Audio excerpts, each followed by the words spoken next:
Con el estudio de la obra de Max Heindel, El misterio de las grandes óperas, él nos estaba primero haciendo una introducción acerca de la evolución de los diferentes cuerpos que tenemos que constituyen la personalidad.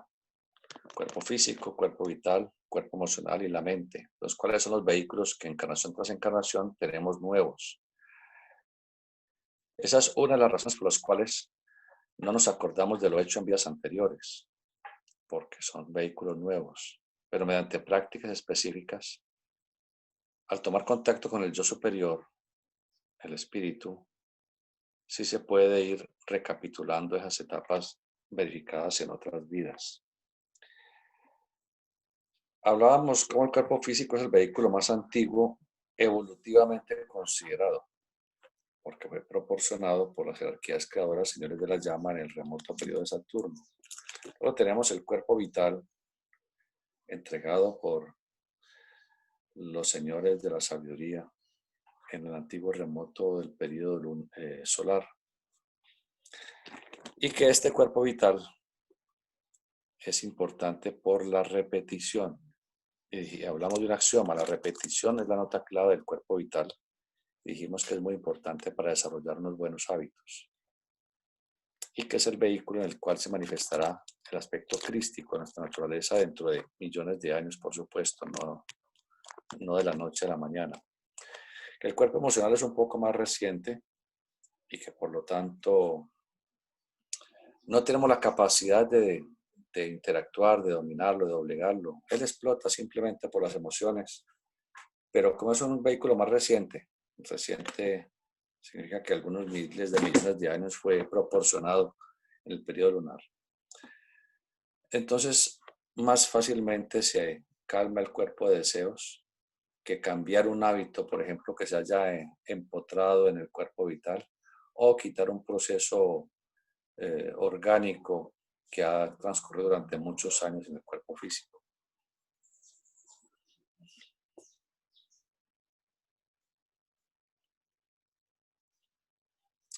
Cuando ideas e ideales se filtran en el cuerpo vital a través del aura, el aura correspondiente al cuerpo de deseos y cuerpo mental, el cuerpo vital sufre solo un ligero impacto, pero los efectos producidos por el estudio, conferencias o lecturas son de una naturaleza más duradera y muchos impactos en la misma dirección crean impresiones que son poderosas para el bien o para el mal según sea la naturaleza de cada. ¿Qué significa esto? Que el cuerpo de deseos fácilmente se activa. Nos emocionamos muy fácil, nos enojamos muy fácil, nos alegramos muy fácil. Todo lo que impacta es casi que instantáneo.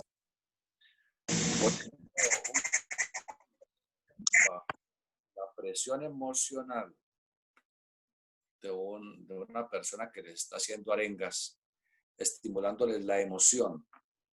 Entonces la gente toda vibra al unísono de esa emoción. Miremos Verbigracia, la gente, fanáticos en un partido de fútbol, todos vibran a la misma energía de la emoción.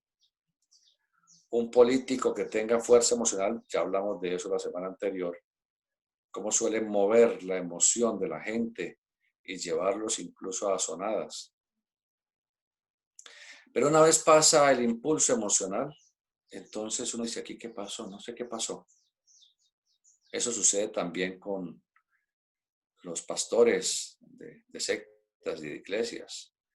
Ustedes saben que en muchos de estos grupos, que no se podría llamar religión, aunque ellos digan que es religión, la característica de los pastores es estimular la emoción del público, de manera que ellos no hablan como un sacerdote católico, por ejemplo, que simplemente conversa.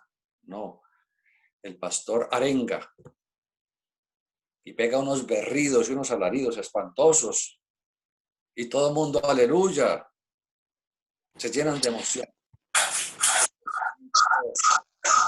Los ciegos ven y los paralíticos caminan y los mudos hablan. y se producen aparentemente milagros. Pero una vez que pasa el proceso, cuando ya no está el pastor entre ellos, el paralítico vuelve a quedar paralítico, el mudo vuelve a quedar mudo, el ciego vuelve a quedar ciego. Y esa emocionalidad irracional que surgió, que tiene como fin sacar la platica del bolsillo a la gente, entonces vuelve la gente y queda apagada, apabullada. Cuando se trata de algo consuetudinario, como el estudio, por ejemplo, el estudiante a día tras día a sus clases de escuela, de colegio, de universidad, va formando un hábito.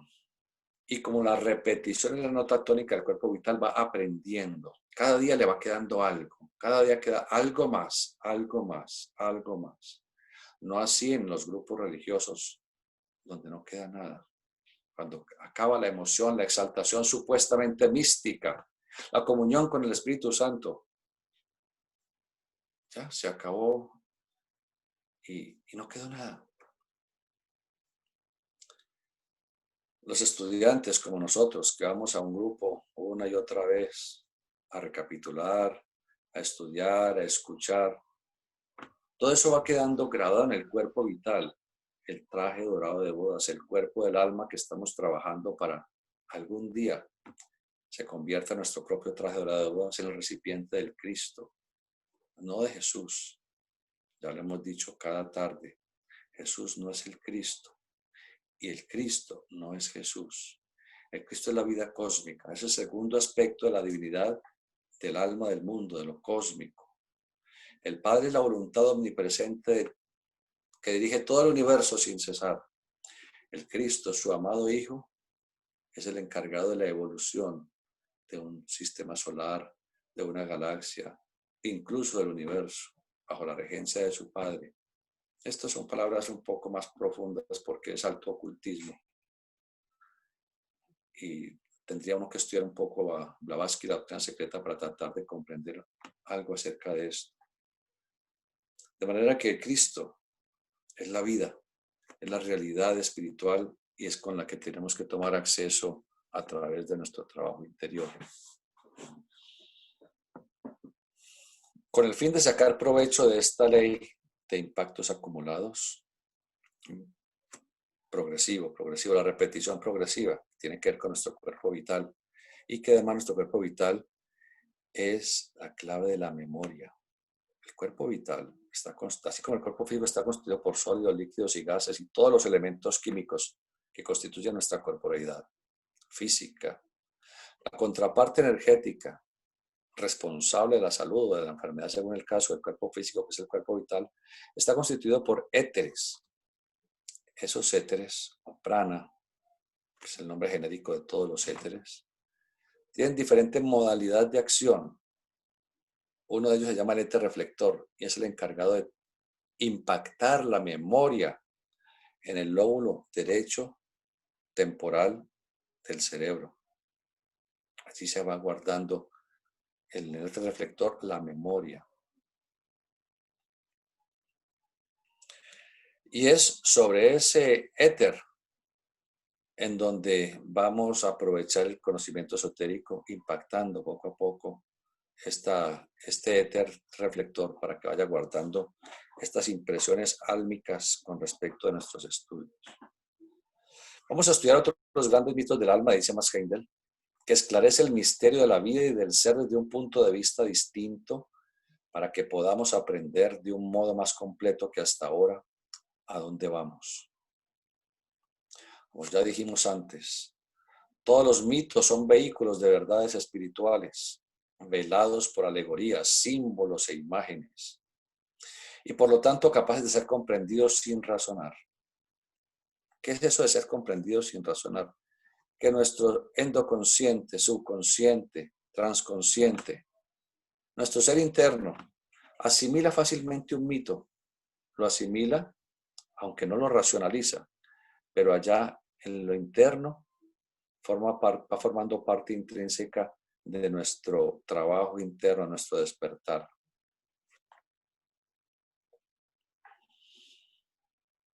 Lo mismo ocurre con los cuentos de hadas, que son un medio de instrucción para los niños. Así los grandes mitos fueron empleados para transmitir las verdades espirituales a la humanidad en su niñez, a todos nosotros hace millones de años. El espíritu grupo actúa sobre los animales por medio de sus cuerpos de deseos. Creando imágenes, crean al animal la sensación y la sugestión de lo que debe hacer. Los únicos seres que nos hemos individualizado, es decir, que tenemos un espíritu interno y una mente que permite coordinar las actividades del espíritu en relación con su personalidad, somos los humanos. Los animales, y mucho menos los vegetales, y por supuesto prácticamente nada los minerales, al no haberse individualizado, al no tener un espíritu interno como nosotros. Ellos tienen espíritu, pero externo. Eso se estudiaron ustedes el concepto de la cruz del cosmos de Max Heindel. Al no individualizarse, por ejemplo, los animales y los vegetales, y no tener una mente, que ellos actúan, los animales actúan por instinto, no por razón, por razonamiento ni por lógica. Entonces caen bajo la dirección de seres más evolucionados que incluso que nosotros, los ángeles y los arcángeles. En el caso de los arcángeles, hay grados y grados, así como en la humanidad hay grados y grados de conciencia, así como los arcángeles hay grados y grados de conciencia en su evolución. Los más avanzados de esa humanidad arcangélica actúan como espíritu grupo, bien sea de una familia, bien sea de una ciudad, de una población, bien sea de un país, de un continente, de una raza en especial. Y son los espíritus de raza los que nos han llevado a sufrir hoy en día la xenofobia, la cual es igual en todas partes del mundo, aunque haya preponderancia más en unos sitios que en otros. A los que nos ven de ojitos cafés y de pelito más oscuro, pues entonces nos miran feo, nos miran de lado. Pero eso tiene que ver con el espíritu de raza. ¿Cómo puede uno de alguna manera evitar esa confrontación que se siente entre una raza y otra debido a la acción del espíritu de raza? Bueno, el espíritu de raza actúa a través del aire que ingerimos, que fijamos, que absorbemos con la respiración. El aire que fijamos actúa en la sangre. Y de esa manera el espíritu de raza da las tendencias a hacer de una manera o de otra según la raza. Su pronunciación del idioma característica, la pronunciación característica de su idioma, aunque todos saben en diferentes países el mismo idioma, cada uno tiene su acento. Eso es por el espíritu de raza. Cada uno tiene sus tendencias, sus costumbres, sus gustos. Eso depende del espíritu de raza. Entonces, para que en el exterior, cuando uno llega a otro país, no sientan los de esos países el rechazo xenofóbico, inconsciente muchas veces, de nuestra presencia. Entonces, al llegar a ese país, que hoy en día uno usualmente llega por avión, al llegar y salir a la puerta del avión, uno hace una profunda respiración consciente, en donde dice: me armonizo con el espíritu de raza de esta nación, de este pueblo, de esta raza. Entonces, en esa inhalación profunda, consciente, con armonía, absorbemos el espíritu de raza de ese conglomerado, por lo tanto, seremos mejor recibidos que si no lo hiciéramos. Pues bien, los animales son dirigidos por otra jerarquía de menor evolución de arcángeles. Son humanidades, no son angelitos que puso Dios por ahí a volar. Son humanidades pretéritas a nosotros, que evolucionaron no en el planeta Tierra, no, en otros globos, en otros mundos, en otros estados, en otros estratos, y que sean extraterrestres. Eso debe quedar muy claro, porque las humanidades no tienen que evolucionar en un planeta físico y desarrollar una tecnología material como la que estamos teniendo ahora. Ellos han evolucionado en otro tipo de evoluciones en donde nunca tuvieron un cuerpo físico, material, ni construcciones físicas. Al dirigir a los animales, estos espíritus grupo hacen que estos animales actúen así o actúen así. Entonces tenemos por eso que cada especie animal, bajo la regencia de un espíritu grupo arcangélico diferente, tienen su forma característica de ser. Por eso, por ejemplo, los leones. Los leones, un león es idéntico a otro león, aunque el que los cuide empiece a notar diferencias. Este tiene una cicatriz aquí, el otro tiene una manera característica de mover la pata, etc. Pero en general, los que no vemos diferencias así fisiológicas o físicas, vemos un león es igual a otro león. Y un león actúa en Cali, Colombia, exactamente igual como actúa un león en Sierra Leona, en África, o como actúa un león en el jardín en Nueva York, lo que sea. Es porque no se han individualizado, estamos a la regencia de un mismo espíritu grupo. En cambio, los humanos, que tenemos un espíritu individual y una mente, nos individualizamos. Cada uno es cada uno. Cada persona piensa diferente, actúa diferente, siente diferente a cualquier otra. Ni siquiera los gemelos idénticos.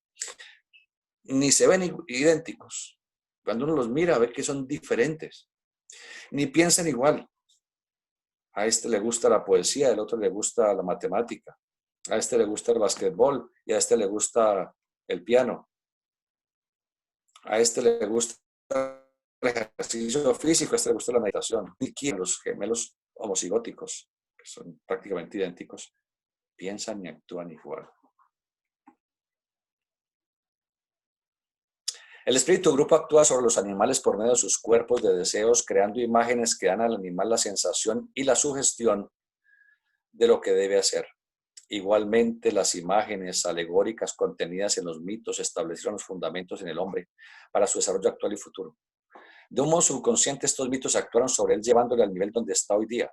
Sin esta preparación, el ser humano hubiera sido incapaz de efectuar el trabajo que actualmente está haciendo. Trabajo en evolución. En la actualidad, estos mitos están aún actuando para prepararnos para el futuro, pero algunas personas se rinden a su hechizo más que otras. Por eso, entonces, sugerimos familiarizarnos con estos mitos y leyendas, especialmente los que tienen que ver con cada pueblo, con cada nación, con cada raza, como decíamos hace 2 tardes. Hay muchos mitos colombianos maravillosos, con Nemquereteba entre los muiscas, con Tlahuizcalpantecutli.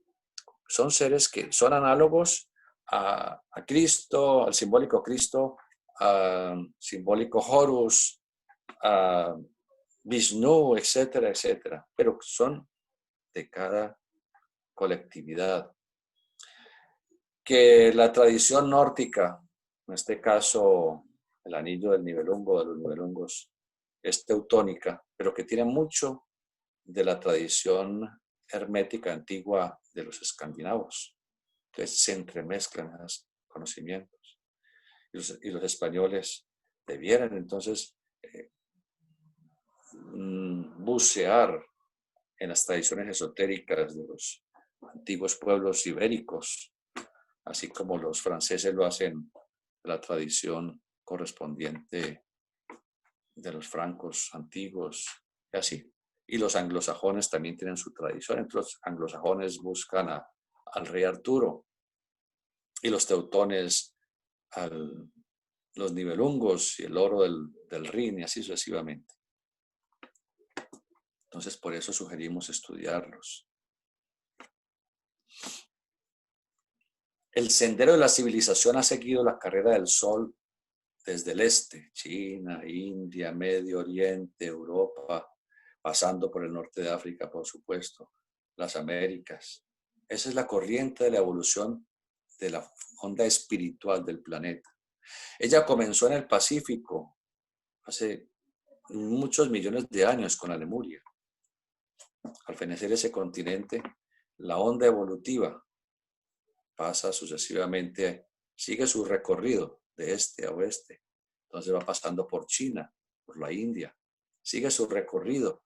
Entonces se entroniza en el Medio Oriente con la multitud de culturas que surgieron miles de años ya en el Medio Oriente, en Egipto, Luego sigue esa onda evolutiva.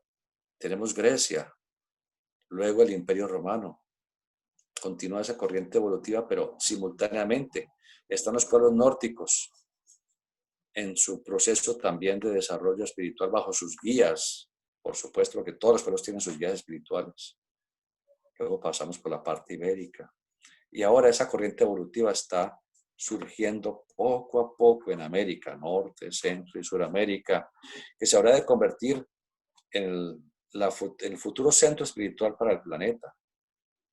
Proceso que comenzará dentro de unos 500 años en Colombia y que después se extenderá hacia toda América 700 años adelante en el tiempo, topándose con Norteamérica y Suramérica. Y luego, dentro de millones de años, cuando ya la evolución continúe en ese continente que está emergiendo día a día en el Océano Pacífico, día a día, centímetro a centímetro, proceso que tarda millones de años, pero donde terminaremos finalmente como colectividad humana nuestro esquema evolutivo en el planeta Tierra dentro de un larguísimo periodo de tiempo aún. De manera que la civilización sigue su carrera del sol del este al oeste. Y en la etérea atmósfera de la costa del Océano Pacífico, estas imágenes místicas han palidecido tanto que casi no existen. Y el hombre está en contacto con las realidades espirituales de una manera más directa. Entonces, mientras en el resto del planeta aún preponderan mucho las tradiciones esotéricas y estas narraciones que le dieron algo de luz a la naciente humanidad de esas épocas. En Occidente se ha perdido prácticamente ese conocimiento esotérico, tristemente debido a la conquista y a la colonia que fueron sometidas Norte, Centro y Suramérica, en donde las religiones vinieron a destruir completamente cualquier vestigio de conocimiento tradicional y a cambiar las tradiciones naturales que se tenían y el conocimiento ancestral que se tenía a punta de sangre por la religión. De manera que en Occidente se ha perdido mucho esto, pero eso no se pierde. La humanidad que encarna en las Américas tiene más alma que la sociedad europea, Medio Oriente, incluso. Y se dirá, pero si los latinos son emotivos, son astutos, son ladrones, son sanguinarios, son revoltosos. Sí, exactamente, se tiene más alma. Por ahora, un alma emocional que se habrá de convertir en maestría, se habrá de convertir en imaginación creadora, se habrá de convertir en alma sensorial y se habrá de convertir finalmente en alma consciente. Porque como lo hemos dicho, y hay que repetir porque siempre llega uno que otro de improviso a nuestra reunión al día de hoy, bienvenido si alguien está nuevo. Usamos siempre ese axioma esotérico de Krumheller: espíritu somos, cuerpo tenemos, pero nos falta el mediador, el alma.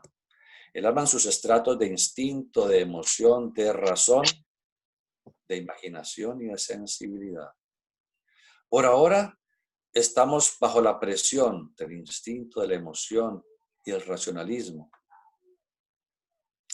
Pero a medida que todas estas situaciones van inficionando en la naturaleza humana, va provocando con el decurso de siglos y de milenios, porque la naturaleza no da saltos, que allí donde la noche es más oscura brille con mayor intensidad la luz al amanecer. Y cualquier persona que conozca algo de cultivos sabe que para que una planta o un cultivo produzca más follaje, más forraje, más frutos, más semillas, hay que fecundar.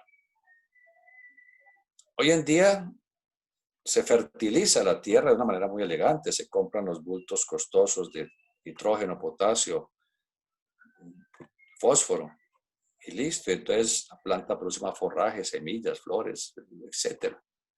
Pero antiguamente no existía eso. ¿Qué se usaba? Se usaban los desechos humanos y los desechos biológicos. En estos países, los campesinos son muy afectos de comprar boniga y comprar cagajón y comprar gallinaza, rila de gallina. Todo esto huele feísimo y todo eso lo mezclan con tierra, hacen un compost y son fertilizantes extraordinarios. Es decir, las deyecciones de los animales y de los humanos son extraordinario fertilizante. Pues bien, es ese aspecto feo, torcido que sufrimos los latinos, lo cual va formando ese compost espiritual que permitirá el surgimiento de esa raza altamente espiritual, altamente sensible y que será la luz del mundo. La maestra Blavatsky dijo allá en el decurso del tiempo, en un país de Sudamérica, Colombia, entre los ríos Magdalena y Cauca, surgirá un conglomerado espiritual que poco a poco se la convertirá en la simiente del planeta, simiente espiritual del mundo. Y más Heindel ya también profetizó cómo dentro de 700 años en la Baja California surgirá también un conglomerado altamente espiritual para el mundo. Y el Adeptos Anoni, los adeptos son seres de muchísima evolución. Para que tengamos una idea de un adepto, son seres que están a ese nivel espiritual del Señor Jesús. Por ejemplo, que el Señor Jesús es el público, el conocido, pero hay otros. Él dejó en Bogotá, más bien dicho, en Facatativá, en un lugar llamado Las Piedras del Tunjo, dejó localizado un magneto espiritual, como en su momento lo hicieron los instructores divinos para Grecia, para Roma, para algunas partes de Europa, para Egipto, etc. ¿Cómo es ese proceso? Lo desconocemos. Implantan un magneto de energías cósmicas, el cual va acumulando energías espirituales durante largos periodos de tiempo, para que dentro de 500 años pueda allí constituirse el centro espiritual del planeta.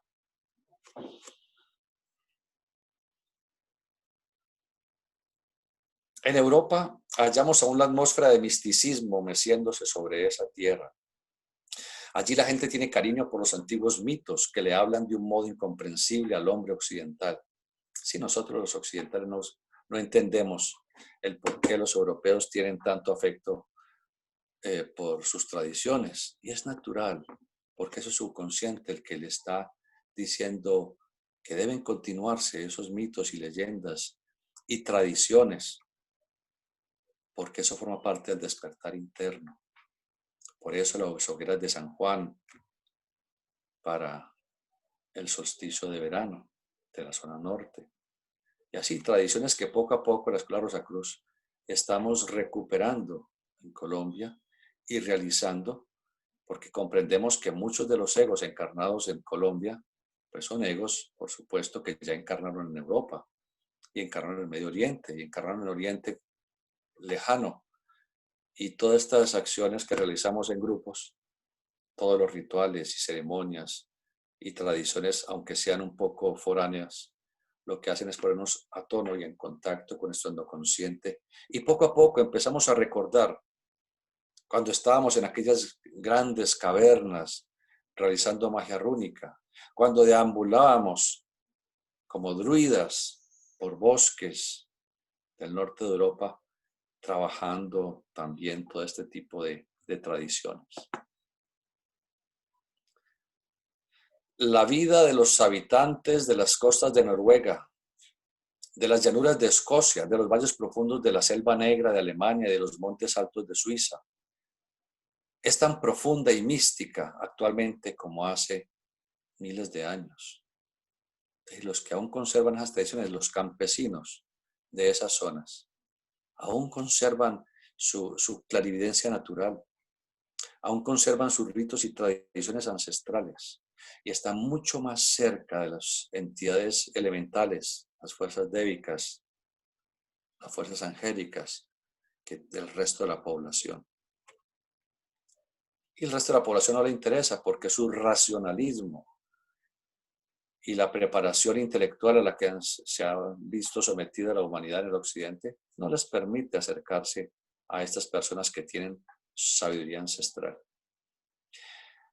Ellos están en contacto más directo con los espíritus de la naturaleza y con las realidades fantásticas por medio de sus sensaciones íntimas que nosotros que marchamos a la cabeza en el sendero de las aspiraciones por medio del saber directo.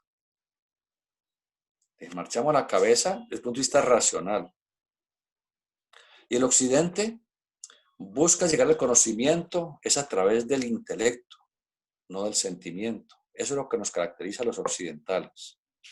Pero debemos detenernos un poco en nuestro apresurado caminar y buscar otra vez el divinum sensorium, la divina sensibilidad, la fuerza moral espiritual crística en nuestro corazón. Y si logra unar el sentimiento al pensamiento, el corazón a la razón, podremos acercarnos mucho más rápidamente al sendero del discipulado y por ese medio de la iniciación.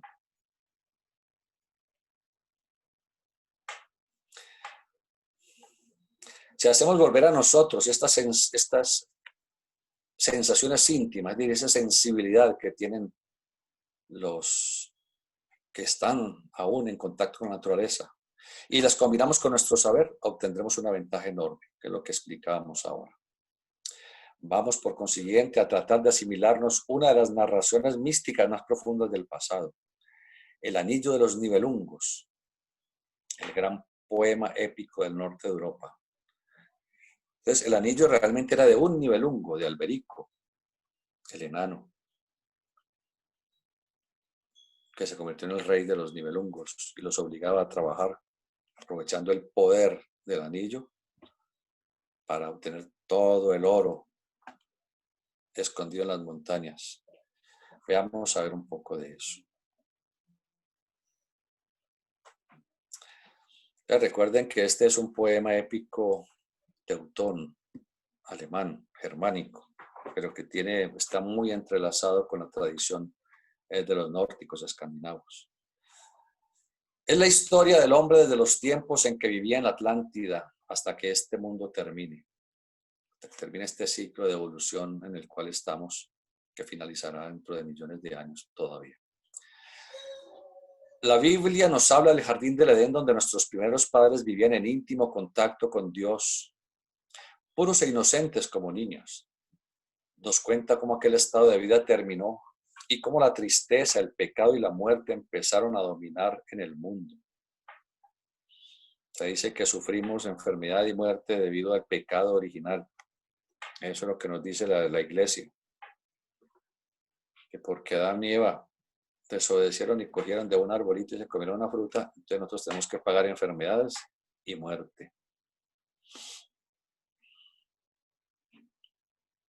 En los mitos antiguos, como el Anillo de los Nibelungos, se nos enseña también que la humanidad vivía entonces bajo condiciones semejantes de inocencia infantil.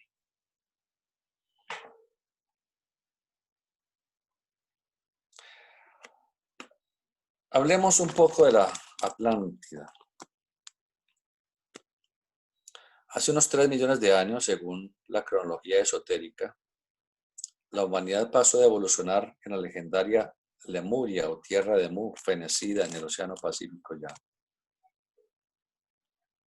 a habitar la Atlántida, que comprendía Asia, Europa, norte de África, un continente fenecido bajo las aguas del océano Atlántico, en donde quedaban los centros principales de dirección de la Atlántida, la isla de Atlantis y la isla de Poseidonis. En ese paso de la Lemuria hacia la Atlántida, estamos hablando de 3 millones de años, es un tiempo largo. La Tierra venía progresivamente inundándose, eso lo explicamos ayer. Empezó ya porque la acción ígnea de la corteza terrestre había ya disminuido ostensiblemente. La actividad volcánica también había disminuido ostensiblemente. Había disminuido la cantidad de gas carbónico en el ambiente. Entonces, al disminuir la temperatura, toda la niebla que rodeaba el planeta y que oscurecía el planeta, esa niebla empezó poco a poco a caer, a caer, a caer. Dura ese proceso millones de años, por supuesto. En ese caer y caer, la niebla como lluvia, poco a poco las partes más profundas de la corteza terrestre, las oquedades, empiezan a, obviamente, a inundarse, a inundarse, a inundarse, a inundarse, a inundarse. Las humanidades que antes vivíamos en esas profundidades, poco a poco tenemos que ir yendo a tierras más altas, a tierras más altas. Cuando estamos hablando de millones de años, no estamos hablando de miles de años. Esto quizás comenzó hace muchos más millones de años de lo que podamos pensar. En ese entonces nuestra respiración era análoga a la que tienen actualmente los peces, era por branquias, debido a la altísima humedad existente. El sol no pasaba, no atravesaba esa gruesa capa de niebla. Aún éramos ciegos, incluso teníamos ocelos, ojos simples, unas manchitas oculares, pero no ojos como los tenemos hoy en día. La glándula pineal estaba en protrusión, salía por la fontanela posterior de nuestro cráneo. Era una culebrita allí que permitía, como visión espiritual, permitía mirar el entorno, protegernos de los peligros. Veíamos espiritualmente a todos los demás congéneres, no físicamente, espiritualmente. Al mirar espiritualmente uno mira la esencia de la persona, su forma de ser, su cuerpo vital, su cuerpo astral, su cuerpo mental. Mira la parte esencial, no la esencia, sino la parte esencial del congénere, aunque no físicamente no se le pudiera ver. Pues bien, respirábamos con branquias, como los peces, y con agallas.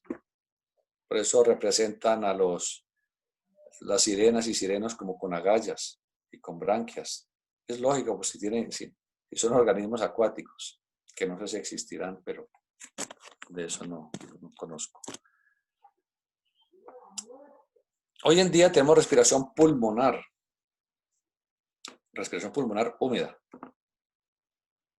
Entonces, evolucionamos de branquias a pulmones a medida que fuimos yendo en el planeta Tierra a zonas cada vez más elevadas, más empinadas y alejándonos de los mares que se iban formando. Entonces, la respiración fue evolucionando de braquial a bronquial. La atmósfera fue aclarando. Nuestros ojos fueron evolucionando de ocelos, ojos simples, unas simples manchitas allí oculares, fueron evolucionando a formarse los ojos con la cámara reflectiva que tenemos hoy en día. Entonces, miremos cuánto es el tiempo que ha pasado. No solo 3 millones de años, donde entramos de lleno en la época Atlante, sino que son muchos millones de años de evolución realmente para llegar a lo que somos. De manera que al finalizar ya totalmente de precipitarse esa espesa capa de nubes que rodea el planeta, quedan ya los mares formados completamente. Los antiguos continentes desaparecieron. Lemuria desapareció por completo. La Atlántida, toda la parte que está desde la zona de las Antillas hacia el norte, esa parte, por supuesto, quedó también sumergida. Por eso no se puede encontrar tan fácilmente relictos de esas antiguas épocas. Ya la humanidad observa por fin el sol y observa el arco iris, que todos sabemos es el paso del sol por las nubes, por las gotitas de lluvia de las nubes, haciendo que la luz blanca se difracte en los colores básicos del arco iris. Ese es el símbolo de Noé, cuando por fin visualiza el arco iris. Y ese es el paso de la humanidad a la época actual, a la época ya desde la época Atlante.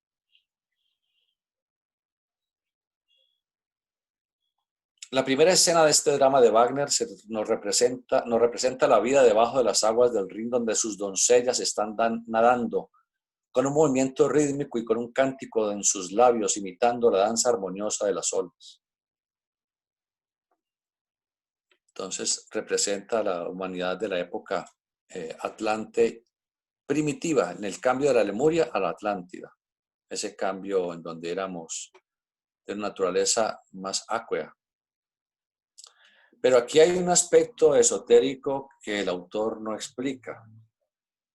Y es que estas doncellas nadando bajo las aguas del Rin, cualquier doncella no bajo las aguas del Rin, encarna a la vida, a la oleada elemental de las ondinas y de los ondinos. Las especies elementales relacionadas con, ahora les hablé del cuerpo vital formado por éter, por prana, y ese éter está constituido por 4 éteres característicos. Éter químico, que los orientales llaman el prithvi, o la tierra, sin que sea tierra física, sino el arquetipo de que exista toda la materia física o densa. El éter de vida, llamado por los sanskritistas apas, y que ha sido mal traducido como agua, pero no es agua, es el arquetipo que favorece la existencia de todo lo acueo. El éter reflector, llamado por los sanskritistas vayu, mal traducido como aire, no es aire, sino que es el arquetipo que permite la existencia de todos los gases, y el aire es un gas. Luego tenemos el éter lumínico, llamado por los orientales el Agni o Tejas, palabra que significa fuego, pero que no tiene nada que ver con la candela física, sino que es el arquetipo que permite la existencia no solamente del fuego material, sino de la energía nuclear, de ese tremendo potencial energético nuclear. De manera que estos elementos son los que constituyen la contraparte llamada etérica del mundo físico. El mundo físico tiene una contraparte etérica, así como nuestro cuerpo físico tiene una contraparte etérica o cuerpo vital. El planeta, que es un ser viviente, el cuerpo físico de un espíritu de mucha evolución, Señor Jehová, que no es Dios, no tiene nada que ver con Dios, ni con Jesús, ni con Cristo, ni con Yahweh, ni con nadie, ni con Elohim tampoco, aunque es un Elohim. El planeta Tierra, su contraparte etérica, es habitada por estas entidades o esta oleada débica.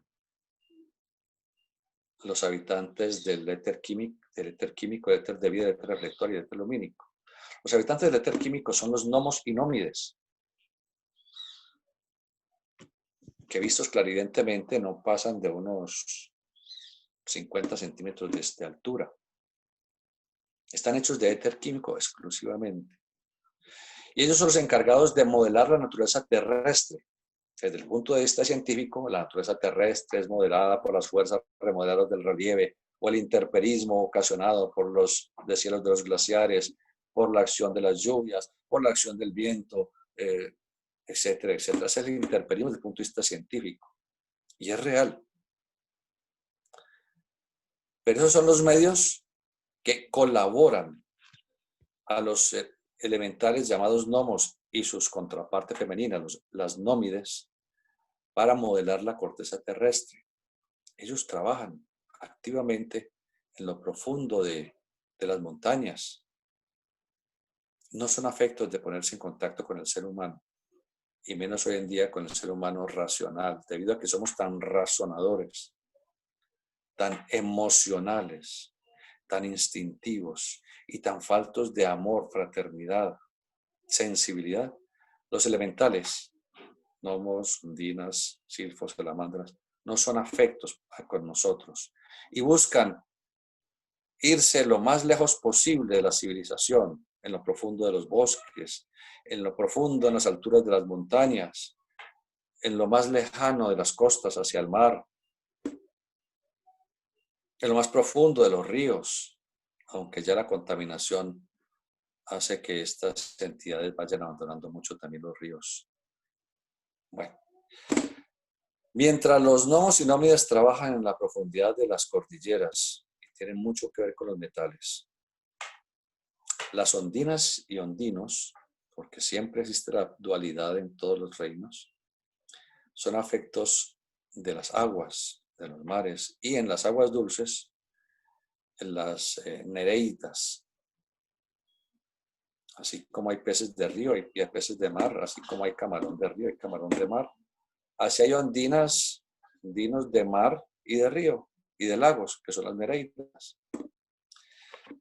En el campo aéreo, en la atmósfera, están o habitan otro tipo de elementales, los silfos y las sílfides.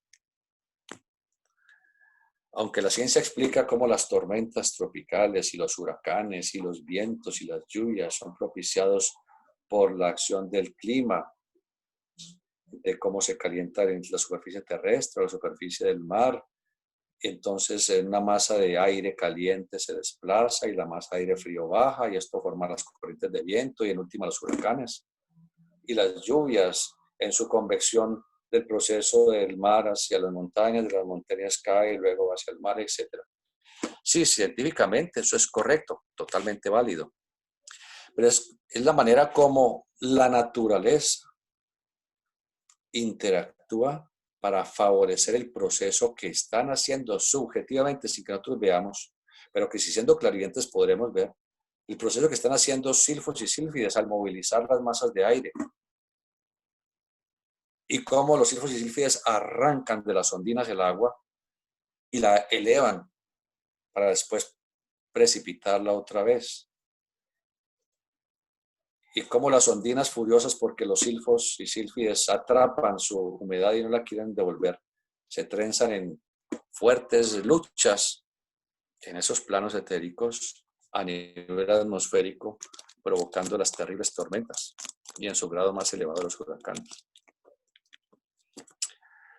Bueno, no sigamos con cuenticos de hadas y sigamos con la lectura. Esto no es para creerlo absolutamente.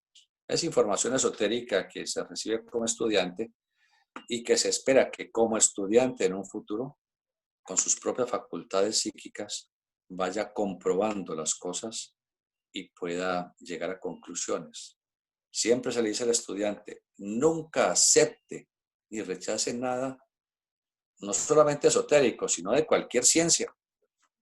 Recíbelo como información. Espera hasta que tenga la posibilidad o la oportunidad de comprobar si es un acierto o es un yerro. Y ahí llega a sus propias conclusiones.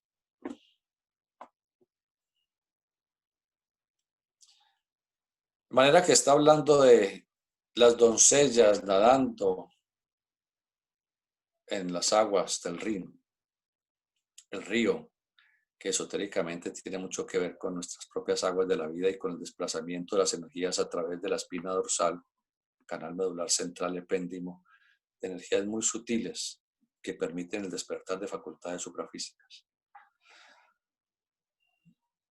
Y que nosotros lo hacemos en este momento identificado con las ondinas, ondinos, con nereidas. Las aguas están iluminadas por un gran bloque de oro reluciente y a su alrededor giran las hijas del Rin como los planetas se mueven alrededor del Sol central, porque en esto tenemos la réplica del macrocosmos donde los cuerpos celestes se mueven alrededor del foco de luz central en una danza circular majestuosa. Pues dice que en medio de las aguas hay una gran roca y en esa gran roca se encuentra una masa de oro reluciente, radiante de luz. Y que ellas se mantienen nadando en derredor de esa roca y de ese oro, puesto allí por Wotan, Fotan, Odín, el Odín de los nórdicos, que está muy relacionado en otras tradiciones con diferentes aspectos de los dioses olímpicos. en ese aspecto como el oro en la roca, en medio de las aguas del río, como Júpiter. En otros aspectos, en medio de su sabiduría y conocimiento como Mercurio. En otros, en su aspecto guerrero como Marte. Es decir, Wotan encarna diferentes aspectos de esos dioses olímpicos. Pero los dioses olímpicos en nosotros encarnan o representan o entronizan energías o fuerzas. Por ello les sugiero que el que quiera comprender un poco lo que vamos a estudiar ya mañana, entre la página Blogspot Orden Cabalista Rosacruz Cabalista de Colombia, y mire el opúsculo que hemos publicado allí, Los Dioses del Olimpo, para poder comprender esto mejor mañana. Entonces ahora vamos a proceder a sus comentarios, sus preguntas, sus inquietudes. Como siempre, apagaré la cámara y estaré pendiente de sus preguntas y comentarios. Bueno, muchas gracias, hermano. Zen tiene la mano levantada. Hermano, ¿puede abrir su micrófono, por favor? Iván, buenas tardes. Buenas. Entonces, podríamos decir que hoy las ondinas, las salamandras, los gnomos, en estos tiempos que estamos de cuarentena a nivel mundial, están trabajando mucho más. Están muchísimo más activos porque ellos huyen de la humanidad. Ellos se alejan a lo más profundo donde estén muy lejos del ser humano. Les decía la semana, hace 8 días o 10 días, cómo se da una noticia que en Europa y en Colombia, en Sudamérica, en Norteamérica, en muchas partes, se observan luces en los cielos y se observan un ruido que no se comprende, un sonido, no ruido, sino un sonido que no se comprende. Entonces, inmediatamente los científicos de la NASA dijeron, con toda la sabiduría del caso, esos son cielomotos. Y ya, y quédense callados que son cielomotos. ¿Y qué son cielomotos? No, que como no hay ruidos de la gente, entonces que los ruidos de la naturaleza se están escuchando. Pues no y sí y no. Les explicábamos cómo las entidades elementales están nuevamente activas, libres, por primera vez en muchísimo tiempo, en muchas décadas, y eso es lo que se está observando y escuchando en la actualidad. Otra cosa. El hermano José Larry, por favor, abra su micrófono, gracias. Quisiera comentar respecto al cariaño esta mañana, que me produce gran curiosidad. He estado investigando con personas que hacen comentarios de otros beneficios que no hemos escuchado, y para corroborar y preguntar si en verdad puede suceder. Hermano, dicen que, por ejemplo, conocí una persona que hablaba de que a una de sus familiares le había curado la lepra, que también cura la diabetes, que incluye también el lupus, y que el zumo de estas hojas de este prodigioso árbol cura a unas personas, les ha curado la diálisis, y también para los maleficios. Gracias. Bueno, yo no sé si sea verdad tanta belleza. Siempre me uno a un axioma que dice que las panaceas no existen, los curalotodos no existen. La divinidad ha puesto en la naturaleza cada cosa para cada cosa y coloca justamente en cada región del planeta, coloca la planta o el mineral que se necesita en esa región del país para determinadas situaciones. Ahora bien, es muy interesante uno siempre ser un científico. Por lo tanto, qué rico que una persona con diálisis se dedique a tomar cariaño a ver si sana. Qué rico si una persona con diabetes se dedica a tomar cariaño a ver si sana, etcétera, y que nos lo cuenten. Porque es muy importante ser un científico. No puedo aceptar ni rechazar, como les decía ahora. Todo hay que sopesarlo y someterlo a la investigación profunda y llegar a conclusiones.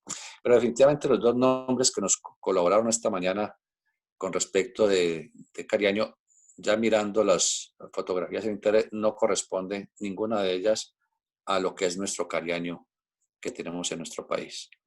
Que sigo sin saber exactamente cuál es su especie botánica. Otra pregunta. Sí, el hermano Gonzalo Orozco dice, así como están más activos los elementales, también están más activos los elementarios y entidades del submundo astral. Comenta él, Gonzalo Orozco. Claro, donde haya vicios, allí están los elementarios. Entonces, los elementarios y las larvas astrales son adictas a los conglomerados humanos, a las ciudades y a los conglomerados humanos. Al contrario, los elementales, que son entidades débicas, que son de la evolución de los ángeles y arcángeles, ellos en cambio se alejan completamente de la humanidad loca en sus pasiones y deseos. Gracias. Otra cosa. La hermana María Fernanda dice, la formación intrauterina es una alegoría de cómo éramos en esas épocas lemúricas. No es alegoría, Atlante. es una rememoración, es una recapitulación de toda nuestra evolución, incluso desde mucho antes de la Lemuria, cuando en los periodos polar, hiperbóreo, mucho más antiguos que la época Lemur. Estamos hablando de miles de millones de años. Primero teníamos arquetípicamente esas formas que se tienen en las primeras semanas de la vida intrauterina. Y así como la ontogenia recapitula la filogenia y vemos cómo cada una de las formas que va tomando ese embrión desde las primeras días y semanas, o semanas mejor, no días, o sí después de los 21 días en adelante, cómo va recapitulando todas las especies animales que hay en el planeta, indicando el esquema de la evolución. Otra pregunta. La hermana Diana Orozco dice, buenas tardes, gracias. Quería saber quiénes son los seres de luz o nosotros somos seres de luz. Llamamos seres de luz a aquellas entidades que ya no están manchadas por la personalidad, por el egoísmo y por los vicios. Entonces, seres de luz, tenemos los ángeles, los arcángeles, querubines, serafines, tronos, potestades, virtudes, principados, que son los nombres que usa la tradición occidental. Hay otros nombres que usa la tradición oriental que no vamos a pronunciar porque son muchos impronunciables. Y todos, sin excepción, nos convertiremos en seres de luz con el decurso de la evolución, porque somos en esencia prístina, como mónadas, espíritus virginales, somos de la esencia misma de Dios. Así como una gran llama, una gran fogata empieza a chisporrotear, lanza chispas. Esas chispas tienen la misma esencia de la llama. Nosotros somos chispas de la gran llama. Por lo tanto, en nosotros subyace la esencia espiritual de luz. Algún día, cada uno de nosotros, como pequeñas chispas, podremos formar una gran llama. Seremos logos, seremos creadores. Nunca seremos Dios, pero sí seremos dioses, que es diferente. Somos gotas del gran océano. Uno saque una gota del océano y si se analiza químicamente, tiene los mismos principios físicos y químicos de cualquier lugar del océano. Así somos nosotros. Nuestro espíritu es una gota del océano universal. Tenemos la misma esencia espiritual de Dios. Gracias. Otra pregunta. La hermana Gloria Bolaños, ¿puede abrir su micrófono, por favor? Doctor Iván, ¿los tsunamis también son luchas entre estas entidades elementales? ¿Sí son luchas entre ellos? ¿O qué son los tsunamis? Bueno, el tsunami es cuando la corteza terrestre sufre una fractura bajo el mar, por supuesto, porque estamos hablando de mar. Esa ruptura brusca, violenta, que son kilómetros de ruptura, provoca una onda vibratoria que se transmite al agua y esta se va transmitiendo en todas direcciones por donde pueda y cuando finalmente llega a las zonas menos profundas, es decir, a las playas, a las playas continentales, a las zonas menos profundas, entonces simplemente esa masa de agua, ese volumen de agua que viene siendo empujado, se eleva y forma el tsunami o maremoto, pero es debido a un terremoto. Hemos explicado que desde el punto de vista esotérico, no desde el punto de vista científico, los terremotos, bien sea un terremoto que se dé en tierra firme o un terremoto que se dé bajo el agua, son ocasionados por el quinto estrato terrestre, de los 9 estratos que tiene el quinto estrato, se llama el estrato ígneo. Ese estrato reacciona provocando ese tipo de cataclismos y al igual que provoca las erupciones volcánicas.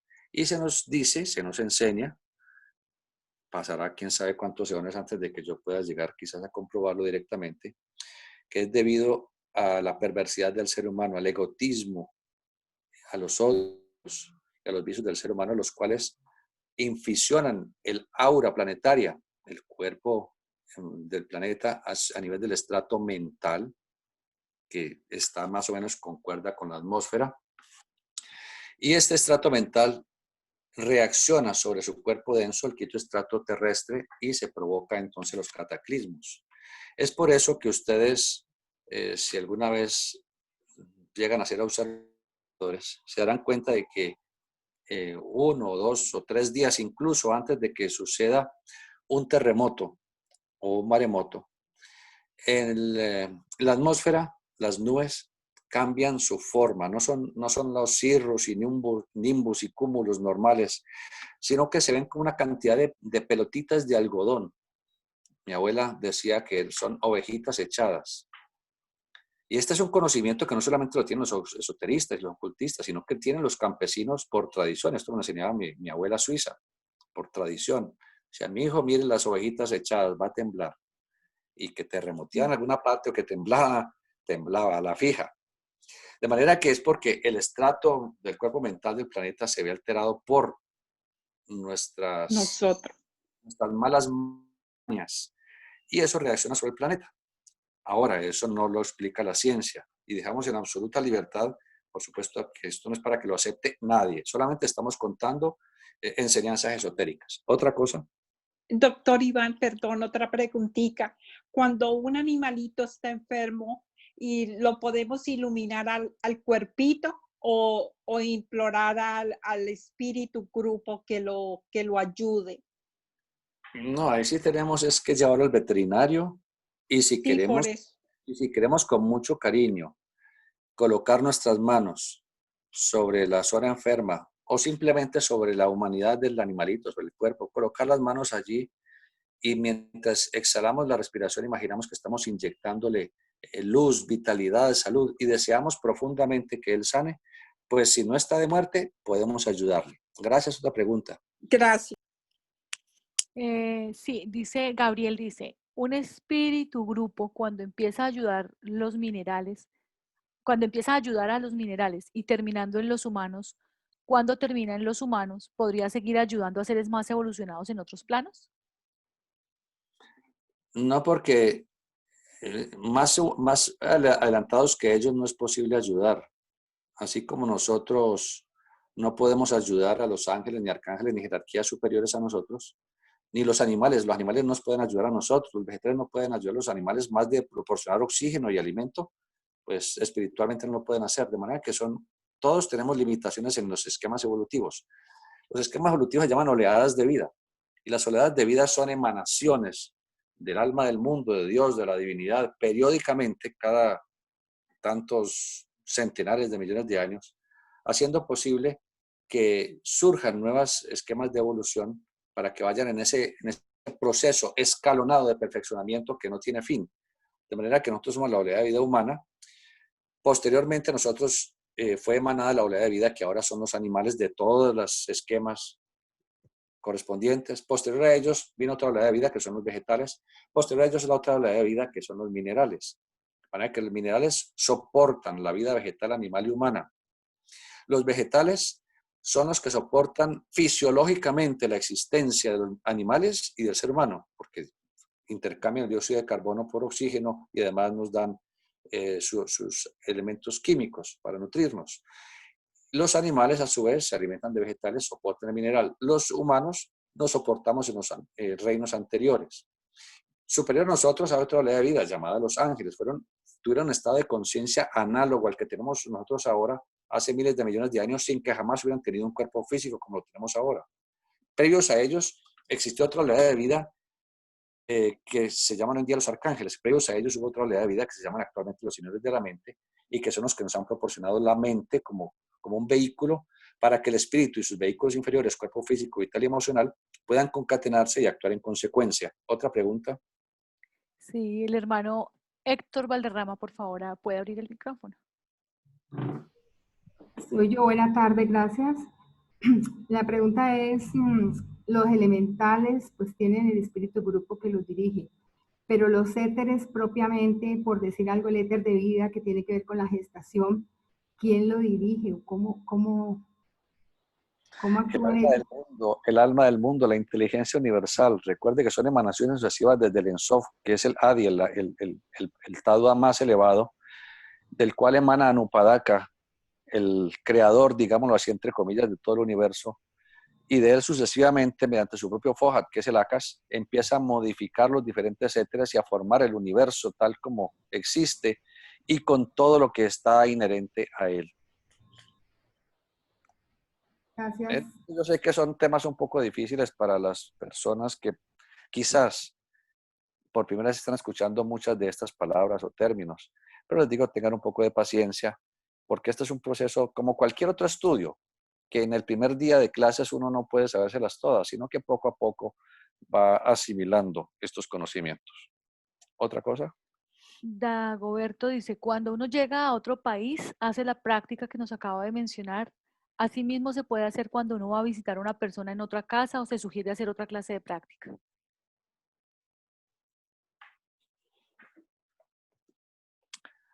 Cuando uno va a encontrarse con cualquier persona, en el trabajo, en una entrevista, en un hogar, cuando uno abre la puerta sin saber quién llega o sabiendo quién llega, no importa. Uno simplemente se lleva la mano al pecho, chakra corazón, en todo el centro del pecho, y entonces dice con la lengua del pensamiento que la paz sea contigo. Eso es todo, es así de sencillo. Y ha hecho magia. Y ha armonizado a la otra persona y se ha armonizado con ella. Eso es la situación. ¿Otra pregunta? Hermano, no hay más escritas y pues no hay más manitos levantadas por ahora.